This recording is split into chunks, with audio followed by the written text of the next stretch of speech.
चलो। हम लोग क्या क्या देखे थे एक बार रिवाइज करते हैं ना, ताकि थोड़ा आगे बढ़ने में हेल्प होगा। हम्म, सब अच्छे से दिख रहा है ना ये पीडीएफ? Yes sir. एक तो यस सर। कैपिटल मार्केट, इसका फंक्शन, ठीक है। फिर इक्विटी, डेट, इसका स्टॉक, बॉन्ड, उसका डिविडेंड और इंटरेस्ट, है ना। क्लासिफिकेशन देखे थे प्राइमरी सेकेंडरी मार्केट में। स्टॉक मार्केट तो सबसे पहले एम्स्टरडेम का आया था, है ना। इसके बाद न्यूयॉर्क के साथ बॉम्बे। फिर रेड हेरिंग प्रोसेस, इसमें क्या था, फ्लोटेशन प्रोसेस। फ्लोटेशन में दो था, ऑथराइज और फ्लोटिंग शेयर, ठीक है। इसके बाद फिर होल्डिंग कंपनी, सब्सिडियरीज, है ना। फिर इनिशियल पब्लिक ऑफर, पीओ। किसको याद आ रहा है क्या, आईपीओ एफपीओ क्या क्या था? याद आ रहा है ना? यस सर, आईपीओ में पहली बार यस करते सर। हैं और एफपीए में सेकंड बार करते हैं। हम्म। हम्म, ठीक है। फिर राइट इशू, राइट इशू क्या था, याद है? एग्जिस्टिंग शेयर होल्डर्स जो होते हैं। हाँ। फिर ऑफर फॉर सेल, है ना। डायरेक्टली रिटेल इन्वेस्टर को नहीं तो देते हैं। डायरेक्टली पब्लिक के पास नहीं जाना, है ना। हम्म। हम्म। करेक्ट। ठीक है। फिर प्राइवेट प्लेसमेंट, है ना, डायरेक्टली ग्रुप ऑफ पीपल, यहाँ group of qualified institutional buyer, है ना। हाँ। हम्म। हम्म। फिर स्वीट इक्विटी और एम्प्लॉय स्टॉक ऑप्शन प्लान, इसको इसका डिफरेंस पता है? याद है? तो टिकट में कुछ जो हाई रैंकिंग ऑफिशियल्स होते हैं उनको दिया जाता है, और ईसॉप जो होता है वो नॉर्मल जो उनके एम्प्लॉयज वगैरह रहते हैं उनके लिए हम्म। होता है। ठीक है, से बात है, एलिमेंट ऑफ कुछ आईपी वगैरह होना चाहिए। फिर पेनी शेयर, शेयर स्प्लिट, याद है? Yes sir. सब बोलना हाँ। याद नहीं है तो कुछ कुछ रिपीट कर सकते हैं। शेयर स्प्लिट, फिर बोनस शेयर, फिर शेयर बाईबैक, फिर mutual fund, systematic investment plan, फिर small cases, index fund, exchange traded fund, infrastructure investment trust. अच्छा, इसको कौन रेगुलेट करता है, इंफ्रास्ट्रक्चर इन्वेस्टमेंट ट्रस्ट को? सेबी। ये सबको सेबी करता है ना। और सेबी स्टेट्यूटरी बॉडी थी या फिर क्या कहते हैं, स्टेट्यूटरी गवर्नमेंट है। रिजोल्यूशन से बना है? स्टैट्यूटरी है। स्टेट्यूटरी, ठीक है। फिर देखे थे डिपॉजिटरी पार्टिसिपेंट। इस एग्जांपल को दे सकता है जैसे ग्रो, है ना।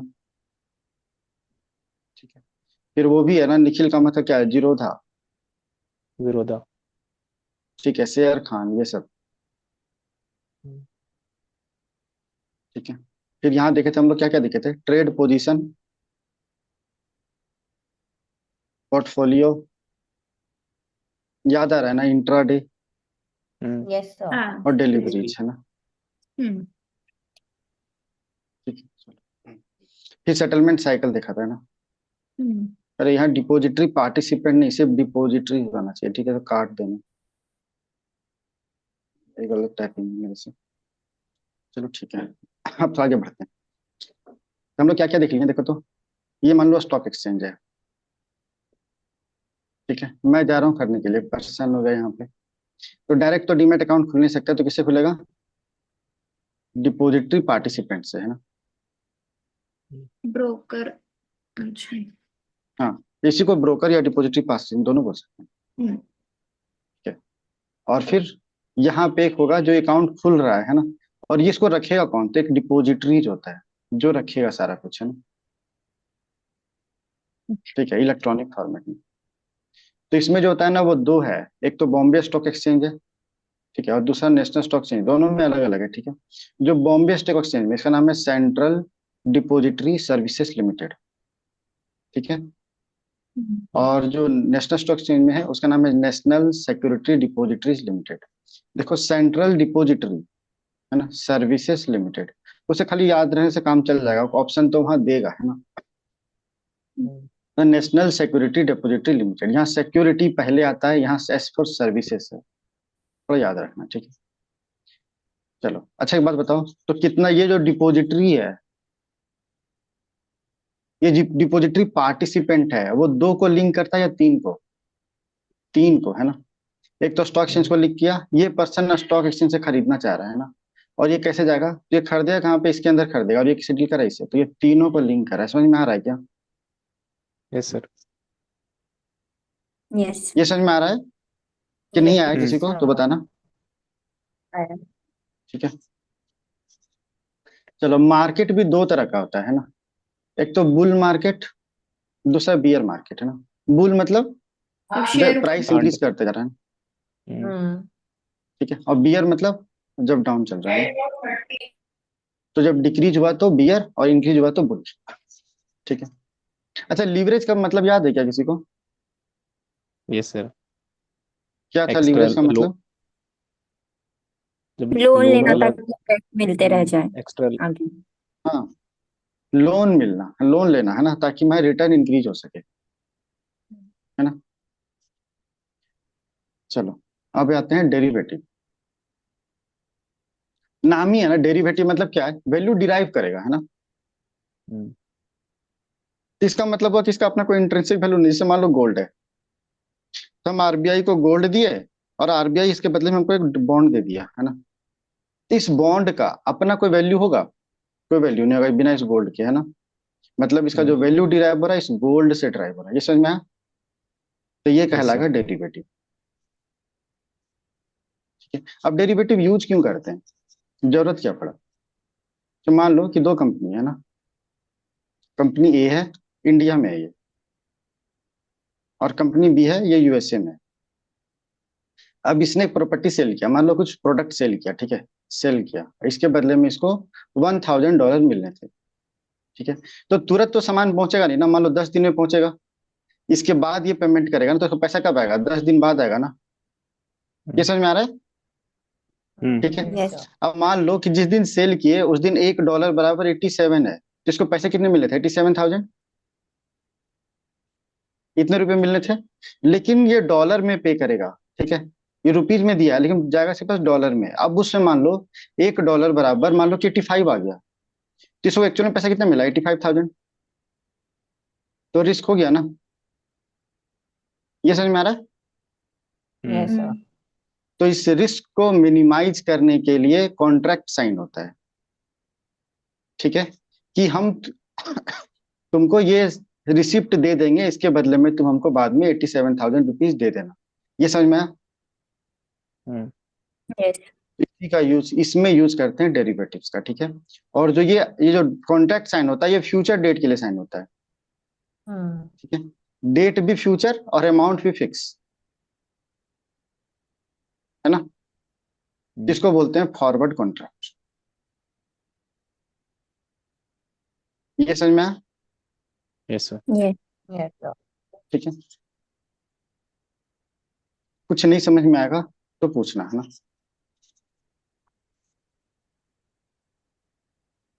चलो, एक तो फॉरवर्ड कॉन्ट्रैक्ट हो गया। अब देखो इसमें क्या था फॉरवर्ड कॉन्ट्रैक्ट में, कि अमाउंट तो पहले फिक्स हो गया ना, कि हमको 87,000 ही मिलेगा। अब मान लो कि ये पर्सन एंटिसिपेट कर रहा है कि डॉलर का दाम ना, मतलब और डिप्रिसिएट होगा या एप्रिसिएट होगा। तो ये देख रहा है कि यदि डॉलर का दाम डिप्रिसिएट होगा तो क्या होगा, ज्यादा पैसा मिलेगा ना। हम्म, समझ में आ रहा है? More money yes sir. मिलेगा। ये समझ में आ रहा है कि नहीं? अच्छा बताओ, एक चीज पहले ये बता दो, मान लो कि डॉलर ज्यादा है ना, फिर से एक बार लिंक करते हैं उससे, शायद ज्यादा से क्लियर होगा। और रुपी कम है, तो वैल्यू किसका ज्यादा रहेगा? रुपीज। रूपी का। वैल्यू इसका ज्यादा रहेगा, है ना। हम्म। ठीक है। अब डॉलर कम गया तो, और रुपी फिर बढ़ गया डॉलर। तो वैल्यू किसका ज्यादा होगा? डॉलर का। इसका ज्यादा होगा, है ना, इसका मोर होगा। हम्म, अब हम बोल रहे हैं कि डॉलर डिप्रिसिएट कर रहा है, मतलब डॉलर ज्यादा डॉलर बढ़ का। रहा है, मतलब उसकी क्वांटिटी। डॉलर ज्यादा हो गया, रुपीज कम हो गया, है ना। यस। हम्म। तब क्या है, रुपीज कम हो गया तो रुपीज हमको ज्यादा मिलेगा ना, मतलब $1 के बदले मान लो पहले 20 रुपीज मिल रहा था, अब $1 के बदले में हो सकता है 21 रुपए मिले। समझ में आ रहा है? हम्म, ठीक है। अब ये तो 21 रुपया मिला तो हमको लग, सही हाँ से बोलो। तो रुपी अप्रिशिएट हुआ ना, डॉलर तो हाँ, अप्रिशिएट हुआ। रूपी डेप्रिशिएट। करेक्ट करेक्ट, यस रूपी तो अप्रिशिएट होना चाहिए ना, तो कम मिलेगा। 1 मिनट, डॉलर ज्यादा हो गया है ना, तो रुपी कमना चाहिए। हाँ सही बात है, कम मिलेगा, हाँ सही बात है, तुम लोग सही बोल रहे हो। ठीक है, डॉलर यदि अप्रिसिएट करेगा तो रुपी ज्यादा मिलेगा, है ना। 1 मिनट रुको, ठीक है। इसे फिर से बस ये करो।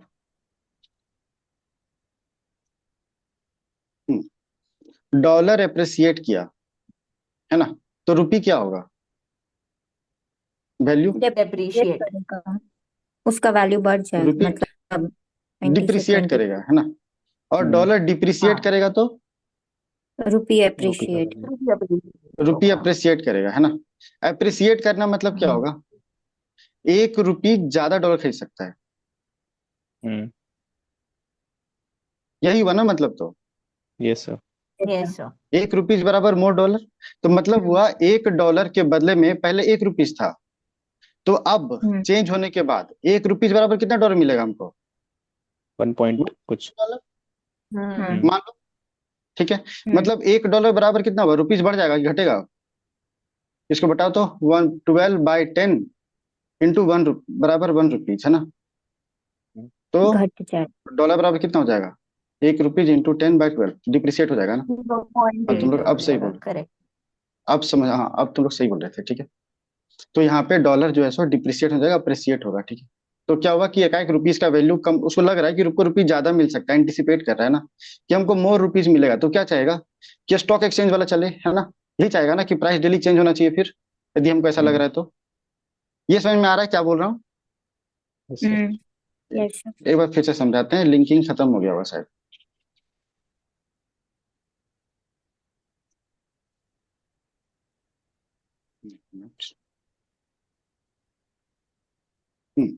फॉरवर्ड कॉन्ट्रैक्ट क्या बताया था, याद है? यस सर, जब यस फ्यूचर सर। के किसी उसके लिए पहले से हाँ। कॉन्ट्रैक्ट हो जाता है जिसमें कोई चेंज नहीं हम्म होता।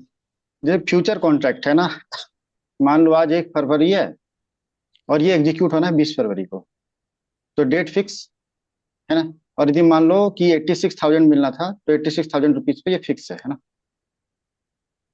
लेकिन हमको अब लग रहा है ना कि ये 20 फरवरी में ये जो 86,000 है, वो हमको 90,000 मिल सकता है। ठीक है, तो हम क्या चाहेंगे कि प्राइस तो फिक्स ना होके फ्लेक्सिबल होना चाहिए ना, यही चाहेंगे ना। Yes sir. हम्म समझ में आ रहा है? तो क्या करेंगे हम लोग, फॉरवर्ड कॉन्ट्रैक्ट की जगह फ्यूचर कॉन्ट्रैक्ट करेंगे। अब दोनों में मतलब समझ में आया, हम्म डिफरेंस समझ में आया। चलो थोड़ा यस। एक बार डिफरेंस देखते हैं, क्या डिफरेंस हुआ फिर। तो फॉरवर्ड कॉन्ट्रैक्ट और फ्यूचर कॉन्ट्रैक्ट, है ना। सबसे पहले क्या हुआ डिफरेंस, तो यहाँ पे प्राइस फिक्स होता है ना। हम्म और यहाँ पे प्राइस चेंज होता है, डेली चेंज होगा ना। हम्म ठीक है। दूसरा क्या हुआ यहाँ पे, ये एक जो फिक्स डेट है, जो फ्यूचर डेट है, उस पर एग्जीक्यूट होगा, है ना। हम्म एग्जीक्यूट होगा मतलब सेटल भी फ्यूचर डेट पे होगा ये, लेकिन ये क्या होगा, डेली सेटल होगा ना, क्योंकि प्राइस तो चेंज हो रहा है। हम्म समझ में आ रहा है? ठीक है। Yes sir. चलो, यहाँ के लिए क्या कोई इनिशियल मनी चाहिए? स्टार्टिंग मनी जरूरत नहीं है ना। नहीं। लेकिन यहाँ पे जरूरत है, ठीक है, कुछ इनिशियल मनी चाहिए। हम्म तो इनिशियल मनी समझ मतलब में? देना पड़ेगा। कुछ इनिशियल पेडअप कैपिटल, हाँ कुछ पैसा। अच्छा ठीक ठीक है। है। चलो, ये तो हुआ। अब आता है डेरिवेटिव्स को रेगुलेट कैसे करता है। ठीक है, चार था तो मैं दो बताया हूँ। अभी तो आगे बढ़ने से पहले ये देख लेते हैं, डेरिवेटिव एक्शन को रेगुलेट कौन करता है? रेगुलेशन कौन करेगा, तुमको क्या लगता है? ओवरऑल ठीक। ये भी से भी, करेगा। सही बात हम्म है ना। और कोई एक्ट है तो हाँ है, सिक्योरिटी कॉन्ट्रैक्ट रेगुलेशन एक्ट ना, इसके अंदर में। ठीक है।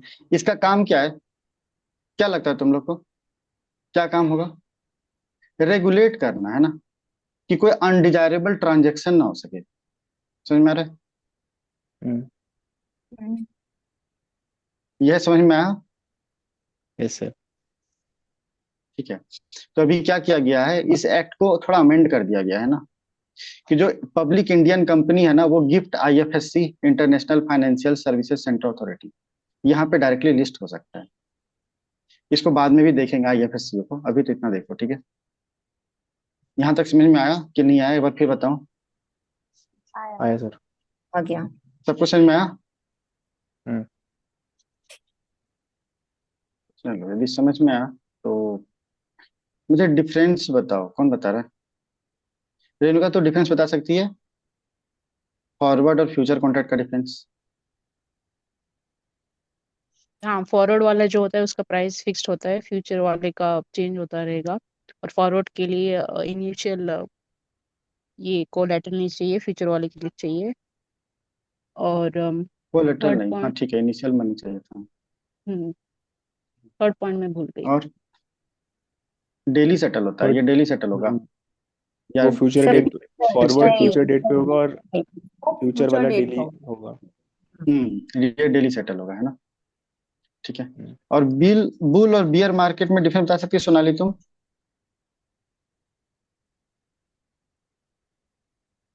नेहा,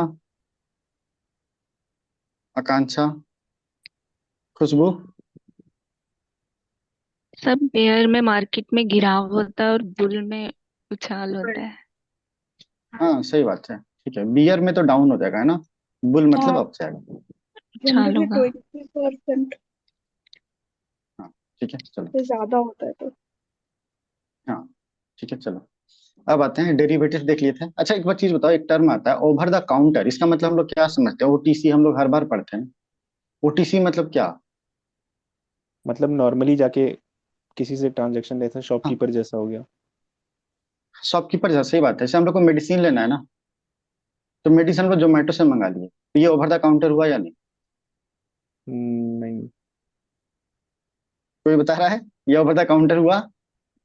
हाँ ये नहीं हुआ ओवर द काउंटर। अरे कैसे डॉक्टर हुआ? से ये पूछ लो। एक्सचेंज जैसा हुआ, एक इंटरमीडियरी इन्वॉल्व है ना? ओवर द काउंटर हम्म मतलब सीधा ये होता है कि तुम जाओ दुकान में बोलो कि भैया ये सामान दो, पैसा लो, चल दो, हो गया, है ना? हम्म मतलब कि कोई इंटरमीडियरी बीच में नहीं होना चाहिए। ठीक है, तो जब भी ओवर द काउंटर टर्म आए ना, ओवर मतलब क्या होता है? काउंटर के ऊपर, हम्म ये जो भी हो। डिसेंट्रलाइज्ड ट्रेडिंग होना चाहिए।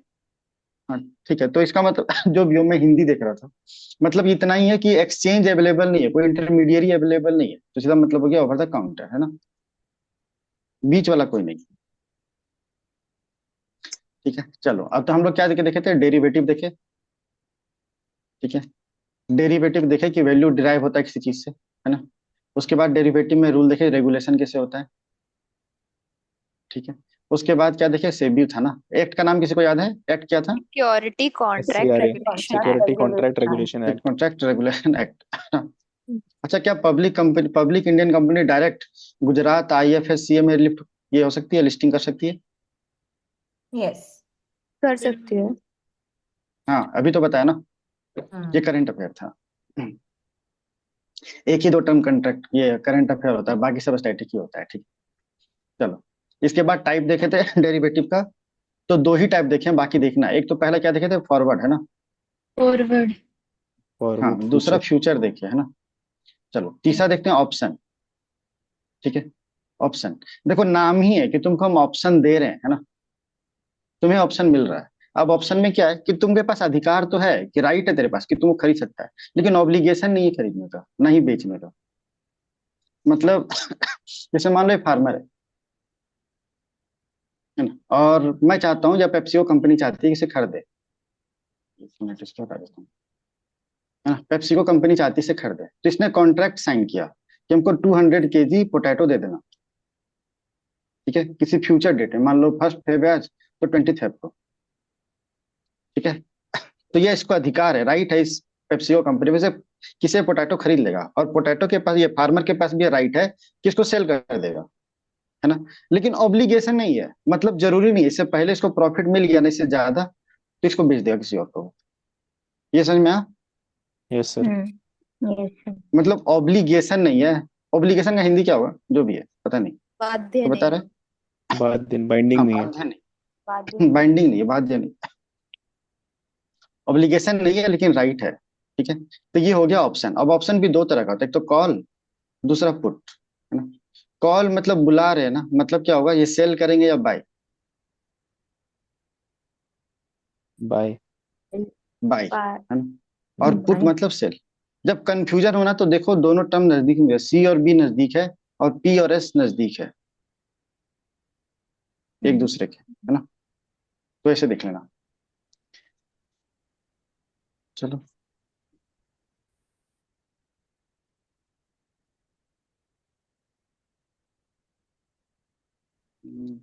अरे ये क्या है?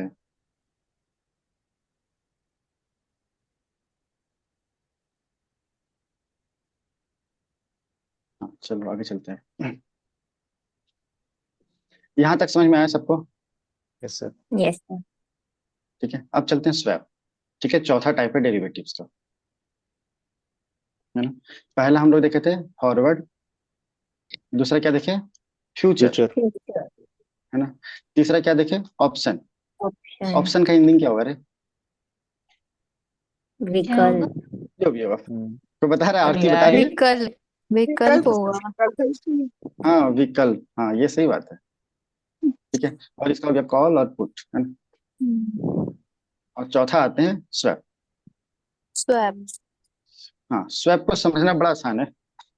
अभी इंडिया और जापान, इन दोनों में एग्रीमेंट साइन है ना। हम्म। ठीक है, मान लो 800 मिलियन, मुझे याद नहीं एग्जैक्ट, शायद 800 मिलियन डॉलर का है। ठीक है, इंडिया के पास क्या है, रुपीज है ना। जापान के पास क्या है, येन। ये। हम्म। तो मतलब हुआ कि जब इंडिया को क्राइसिस होगा तो ये 800 मिलियन डॉलर इसको दे सकता है, और इससे येन ले लेगा 800 मिलियन डॉलर का। बेनिफिट क्या होगा इससे? यही तो हुआ स्वैप, है ना, कि एक्सचेंज कर लिए तुम, बदल लिए। इससे बेनिफिट क्या होगा, क्यों ऐसा करेंगे? Foreign yes. मार्केट में वेरिएशन आए। नहीं नहीं, देखो, वो भी करेंसी जब डिप्रिसिएट हो रहा है बहुत ज्यादा, मतलब क्या होगा, इससे फेथ कम है, ट्रस्ट कम है ना। तभी तो इन्वेस्टर को खरीद नहीं रहा। हम्म। ठीक है, ट्रस्ट कम है, लेकिन क्या जापानीज येन पैसा है? ऐसा नहीं है, जरूरी तो नहीं है ना, इस पर हम्म। ट्रस्ट होगा। ठीक है, तो क्या होगा, जैसे ही एक्सचेंज किए वैसे ही मार्केट सेंटीमेंट अप हो जाएगा। हम्म। समझ में आया? पेट बढ़। और इकोनॉमिक स्टेबिलिटी आएगी। ये समझ में आया कि नहीं आया? Yes sir. Yes sir. सब मतलब अगर ठीक है। हम उसी करेंसी में रख लेते तो वो फॉरेक्स रिजर्व बढ़ जाता, पर हमने अपनी करेंसी में कन्वर्ट किया। नहीं नहीं, अरे हम उसको अपना रुपीज दे दिए। हम क्या है कि मेरे पास रिस्क हम्म। है ना। हम्म। जैसे मान लो कि इंडिया के पास 600 बिलियन डॉलर का भी रिजर्व है ना। इसमें से 400 बिलियन डॉलर आरबीआई खर्च नहीं करना चाहता, लेकिन ऐसे हुआ कि मार्केट रिस्क आया। ठीक है, कि हम लोग का करेंसी पे बिलीव कम कर रहा है, तो क्या चाहेगा ये, कि रुपीज पे बिलीव कम है ना। यदि ये 600 बिलियन डॉलर में से, सॉरी रुपीज में से, मान लो पहले रुपीज ऐसे मान लो, ठीक है। अब इसमें से कुछ डॉलर आ जाएगा तो क्या मार्केट सेंटीमेंट इंप्रूव हो जाएगा ना। हाँ। ठीक है, यस। तो हम डॉलर ला रहे हैं अपना करेंसी दे करके। समझ में आया हम्म। कि नहीं? आकांक्षा समझ में आया? आया समझ, हाँ।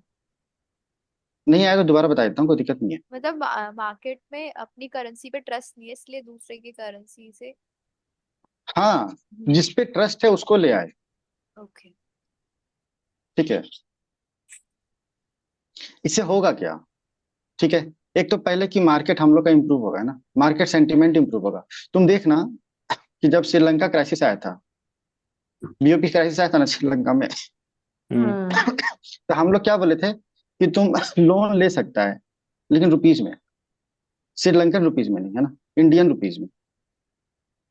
वो इंडियन रुपीज में क्यों लोन लेगा, क्योंकि श्रीलंकन रुपीज और इंडियन रुपीज एक्सचेंज प्राइस तो अलग अलग होगा ना। हम्म। ठीक है, वो इसीलिए ताकि मार्केट सेंटीमेंट अप हो, और मार्केट सेंटीमेंट अप होगा तो क्या होगा, लोग पैसा इन्वेस्ट करेंगे ना। हम्म। ठीक है, कैपिटल फ्लाइट नहीं होगा। कैपिटल फ्लाइट सब समझता है। Yes sir. हाँ, इन्वेस्टर्स इसे छोड़ के भाग जाते हैं। हाँ, कैपिटल फ्लाइट मतलब क्या होता है, जो फॉरेन इन्वेस्टर्स जैसे मान भागने लो, लगते हैं। हाँ इन्वेस्टर्स छोड़ के भाग जाते हैं हाँ, कंट्री। या इंडिया है या यूएसए है ना। तो बताओ ज्यादा फेथ किस पे होगा, यूएसए की इकोनॉमी पे कि इंडिया की इकोनॉमी पे? यूएस। यूएसए पे। यूएसए पे। मोर ट्रस्ट यहाँ यहाँ होगा, है ना। जब ट्रस्ट यहाँ है तो अभी इंडिया में है, मान लो इंडिया 6% इंटरेस्ट दे रहा है, ये 5% दे रहा है। अब इसने बोला कि हम 5.5% इंटरेस्ट रेट देंगे। ठीक है, तो इसको लगेगा कि ये ज्यादा इनसिक्योर है, यहाँ इंटरेस्ट ज्यादा मिल ही रहा है, तो पैसा उठा के यहाँ ले जाएगा। ठीक है, यहाँ से उठा करके, इसी को कैपिटल फ्लाइट बोलते हैं, कि डेवलपिंग कंट्री से उड़ करके उधर चला गया। हम लोग स्वैप पे थे, है ना। हम्म। तो स्वैप में करेंसी एक्सचेंज किए, तो तुम्हें क्या लगता है, करेंसी रिस्क ट्रांसफर होगा या नहीं होगा? होगा ना। होगा। रिस्क ट्रांसफर होगा, हाँ। ठीक है, ट्रांसफर होगा। समझ में आया कि नहीं आया? Yes sir. Yes, sir.